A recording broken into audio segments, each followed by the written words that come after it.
ඉතින් ලස්සන කොළ පාට පිරුණ පොද වැස්සක් යන වීව් එකක් තියෙන තැනක ඔයාට උදේ පාන්දර හැරෙන්න වුණොත් ඔයාගේ හැඟීම කොයි වගේ වෙයිද?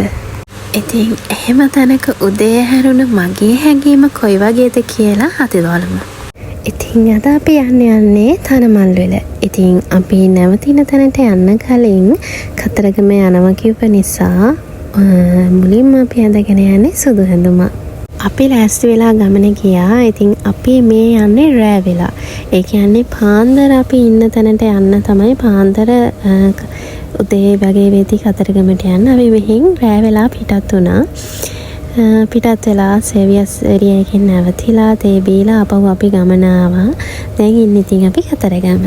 කතරගම ආපු මගේ පළවෙනි වතාව තමයි මේ. මම ඉතින් මීට කලින් කතරගම ගිහිල්ලා තිබුණෙම නැහැ. මගේ ජීවිතේ කතරගම ආපු පළවෙනි වතාව තමයි මේක. අපි එහෙන් රෑ වෙලා ආපු නිසා අපිට ඉතින් මෙහෙට එනකොට 6-7 වගේ වෙද්දි එන්න පුළුවන් වුණා.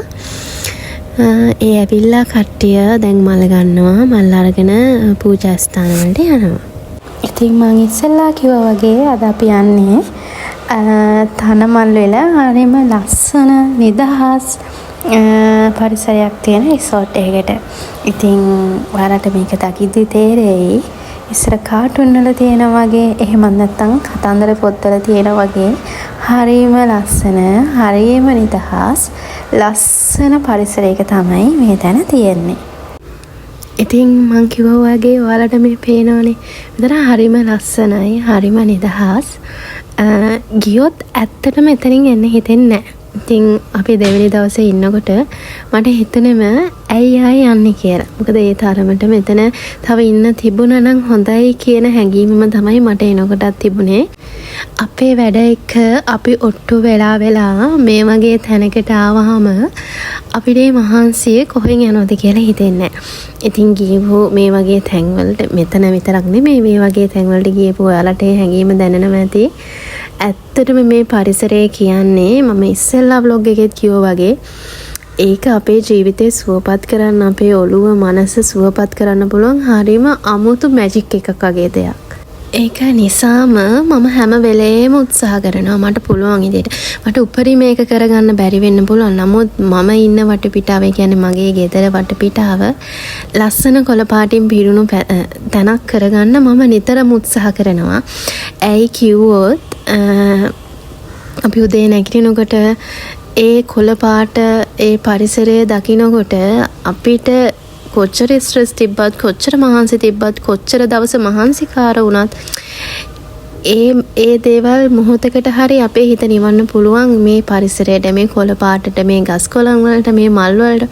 ඒක නිසාම මම ඉස්සෙල්ලා කිව්වා වගේ මම ගොඩාක් වෙලාවට මම ඉන්න පරිසරයේ ඒ වගේ තැනකට ගේන්න උත්සාහ කරනවා. සමහර විට මම මේ කතාව ඔයගොල්ලන්ට එක්ක කලින් vlog එකලත් බෙදාගෙන ඇති.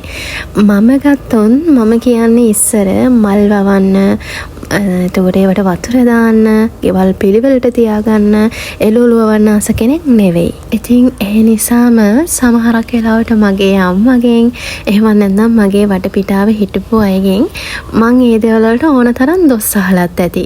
ඉතින් ඒ කොච්චර වුණත් කොච්චර දොස් ඇහුවත් මට ඒකට හිත හදාගන්න බැරුව කියන්නේ එයාලගේ කීමට මේ දේවල් කරන්න ඕනේ කියන එක ගෑනු ළමයෙක් නිසා ඔයා මේ දේ කරන්න ඕනේ කියන එක මට ඇත්තටම උවමනාවක් තිබෙන්නේ නැහැ. ඒ දේවල් කියනකොට ඒ දවස්වල මට ඒගොල්ලොත් එක්ක තරහක් විතරයි ආවේ. ඇයි මට විතරක් මෙහෙම කියන එක මට නිතරම දැනුණා. හැබැයි පහු වෙනකොට يعني සමහර කාලයක් එනකොට කාගේවත් කීමකටත් නෙවෙයි නමුත් මටම හිතුණා මම මේක කරන්න ඕනේ කියන එක. ඊට පස්සේ මට පුළුවන් විදිහට මට වෙලාව තියෙන විදිහට මම මල් පැලයක්, එළවලු පැලයක්, එතකොට පුළුවන් විදිහට ගේස් කරගෙන ඉන්න උත්සාහ කරා.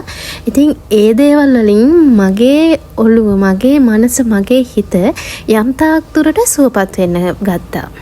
ඉතින් ඒ දැනුන නිදහසත් එක්ක එතනින් එහාට මල් වවන එක, ගෙවල් පිළිවෙලට අස් කරගෙන ලස්සනට තියාගන්න එක ඒ දේවල් මගේ ජීවිතේම වුණා. ඉතින් දැන් අද වෙනකොට මම පරිසරය කියන්නේ හරිම ආස දෙයක්. මම හැම vlog එකකම කියන්නේ පරිසරය තරම් අපේ ජීවිතේ නිවන්න පුළුවන් වෙන කිසිම දෙයක් මේ ලෝකේ නැහැ කියලා. ඉතින් කවුරු හරි කෙනෙක් ඉන්නවා නම් මේ වෙලාවේ ලොකු ස්ට්‍රෙස් එකක ඉන්න ලොකු කාලයක් පීඩාවකින් ජීවත් වුණ කවුරු හරි මේ බ්ලොග් එක බලනවා නම් මම ඔයාට කියනවා ඔයා පරිසරයත් එක්ක බැඳෙන්න. මිනිස්සු කියන කතා අමතක කරන්න. එතකොට ඔයාට ස්ට්‍රෙස් වෙන දේවල් අයින් කරන්න. ඒ ඔක්කොම පැත්තකින් තියලා පොඩි කාලෙකට ඔයා පරිසරයත් එක්ක එකතු වෙන්න. ඒ පරිසරයත් එක්ක එකතු වුණාම ඔයාට තේරෙයි මේ ලෝකෙ කොච්චර ලස්සනද කියන එක. ඒ වගේම ඔයාව මෙච්චර දවසක් ඔයාට වටින්නේ නැතුව තිබ්බනම් ඔයාගේ වටිනාකම ඔයාට ටික ටික දැනෙන්න ගන්නේ. ඔයාගේ හිත සුවපත් වෙන්න ඔයාගේ වටිනාකම ඔයාට කොච්චරක්ද කියන එක ඔයාට දැනෙන්න ගන්නේ. ඉතින් ඒක නිසා මම කියනවට ඔයා එක මල් පැලයක් වවලා බලන්න. ඒක පොඩ ලොකු වෙන හැටි, ඔයා වතුර දදා එක හරි ආදරෙන් බලා ගන්න හැටි, ඒකේ මලක් ආවහම ඔයාගේ හිත සුවපත් වෙන හැටි, ඒ දේවල් විඳින්න. එතකොට ඔයාට තේරෙයි ඔයාගේ ජීවිතේ ටිකින් ටික සුවපත් වෙනවා කියලා. මේක මම ඔයාට කියන්නේ මම ඉගෙන ගත්ත දේවල් වලටත් වඩා මගේ අත්දැකීම් එක්ක. ඉතින් මං බ්ලොග් එකේ කලින් කිව්වා වගේ ඔයාලා දකින්න ඇති ඇත්තටම මේක ලස්සන චිත්‍රයක් වගේ. අහස බලනකොට එක වෙලාවකට බලනකොට තව පාටක්, තව ටිකක් වෙලා යනකොට තව පාටක්. ඇත්තට හරිම ලස්සනයි. ඒක දිහා බලන් ඉන්න ඒක ආයෙ විඳින්න ආස හිතෙනවා. ඉතින් අපි ඇවිල්ලා දවල්ට කෑම කාලා නැප් එකක් දාලා කට්ටිය සෙල්ලම් කරා. ඊට පස්සේ සෙල්ලම් කරලා ඉවරලා අපි හවස තේ බීලා එහෙමම දැන් අපි ආයේ ඉන්න තැනට ඇවිල්ලා ආපහු පොඩ්ඩක් සෙල්ලම් කරා. ඉතින් අපි මේ ට්‍රිප් එක ගියේ දවස් 2කට. ඒ නිසා අද අපි මෙහෙ නවතිනවා. ඉතින් මේ ඔයාලට ඈතින් පේන්නේ අපි නිදියන තැන්. ඊට මෙහා ගොඩක් ඈත තමයි මේ තේ බොන තැන. එතකොට යාලා ලස්සනට බාබිකියු දාන තැන හරිම ලස්සනට හදලා තියෙනවා. ඉතින් නිදහසේ ඉන්න තැනක් හොයනවා නම්, නිදහසේ ඉන්න කාලය ගත කරලා යන්න එන්න තැනක් ඔයාලා හොයනවා නම් තනමල්විල තියෙන මේ ප්ලේස් එක මම ඔයාට highly recommend කරනවා. ඇයි කිව්වොත් මෙතන කියන්න කිසිම අඩුපාඩුවක් ඇත්තටම අපිට නැහැ. ඊට පස්සේ කට්ටිය රෑට ඇවිල්ලා බාබිකියු පාටි එක දාන ගමන් කට්ටිය සින්දු කියලා චිල් එකේ හිටියා. ඊට පස්සේ ඉතින් අපි ටික වෙලාවක් ඉඳලා ගිහිල්ලා නිදාගත්තා. ඉතින් ඊළඟ දවසේ උදේ අපි නැගිට්ට කිසිම කලබලකාරී තත්ත්වයක් නැතුව ඇත්තටම උදේ නැගිටිනකොට හරිම ලස්සනයි. ලස්සනයි කියන්නේ උදේ නැගිටිනකොට පොද වැස්සකුත් යනවා. ඉතින් ඒක නිසා ඒ කොළ පාටත් එක්ක පොඩි මීදුමත් එක්ක ඒ වැටෙන වැහි පොදත් එක්ක පරිසරය මාර ලස්සනයි. ඉතින් හැම වෙලාවෙම කියනවා වගේ මේක ඇත්තටම මනස නිදහස් කරන්න මැජික් එකක්. හරි. ඉතින් මං පොඩ්ඩක් වරක් වෙලා නැගිටපු හින්දා මට තේ එක ගෙනල්ලා දුන්නා. ඉතින් තේ එක බීලා බ්‍රවුනි කෑල්ලක් කාලා පොඩ්ඩක් වෙලා හිටියා. ඊට පස්සේ අපි ලෑස්ති වෙනවා දැන් යන්න. අපි මෙතනින් 12ට චෙක් අවුට් වෙන්න ඕනේ. ඒක නිසා දැන් තේ එක බීලා වොෂ් දාගෙන ඇඳුම් ඇඳගෙන කෑම කාලා අපි යන්න තමයි මේ ලෑස්ති වෙන්නේ. ඉතින් කවුරු හරි මීට කලින් මෙතනට ගිහිල්ලා තියෙන කවුරුම හරි ඉන්නවා නම් ඔයාලගේ රෙකමන්ඩ් එකත් කොයි වගේද කියලා කියන්න. සමහර වෙලාවට ඒක මට හරියට තව කෙනෙක්ට හරියන්නේ නැති වෙන්න පුළුවන්නේ. ඉතින් ඔයාලගේ අදහස් ටිකත් ඒ ගැන කියලා යන්න. ඉතින් මේක බැලුවා නම් ඔයාට තේරෙන්නේ නැති ඇත්තටම මේක චිත්‍ර කතා පොතක් වගේ කියලා. ඉතින් මේ පේනව තරම්ම ඇත්තටම මෙතන හරිම ලස්සනයි. ඉතින් ඒ වගේ ලස්සන චිත්‍ර කතා පොතක ජීවත් වුණ දවස් දෙක අපේ අදින් මේ වෙලාවෙදි ඉවරයි. ඉතින් දැන් අපි යනවා. යන ගමන් චුට්ටක් බීච් එකටත් ගිහිල්ලා අපි එහෙන්මම ගෙදර යනවා.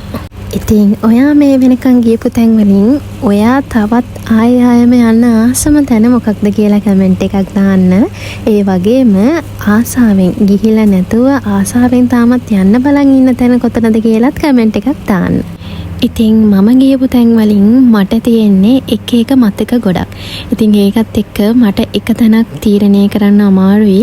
ලස්සන තැනක් ගත්තොත් මෙතන ලස්සනයි. හැබැයි මට තිබුණු මතකයන් එක්ක මට එක තැනක් ඇත්තටම තෝරන්න හරි අමාරුයි. ඉතින් මට තාමත් යන්න බැරි වුණා. මම තාමත් යන්න ආසාවෙන් ඉන්න තැනක් තමයි යාපනේ. ඉතින් ඒකත් අපි කවදා හරි ගිහිල්ලා මම ඔයාලට බ්ලොග් එකකින් පෙන්නන්නම්. එහෙනම් මේ බ්ලොග් එක මෙතනින් ඉවරයි. එහෙනම් ආයෙත් අලුත් බ්ලොග් එකකින් හම්බ වෙනකන් හැමෝම සතුටින් පරිස්සමෙන් ඉන්න.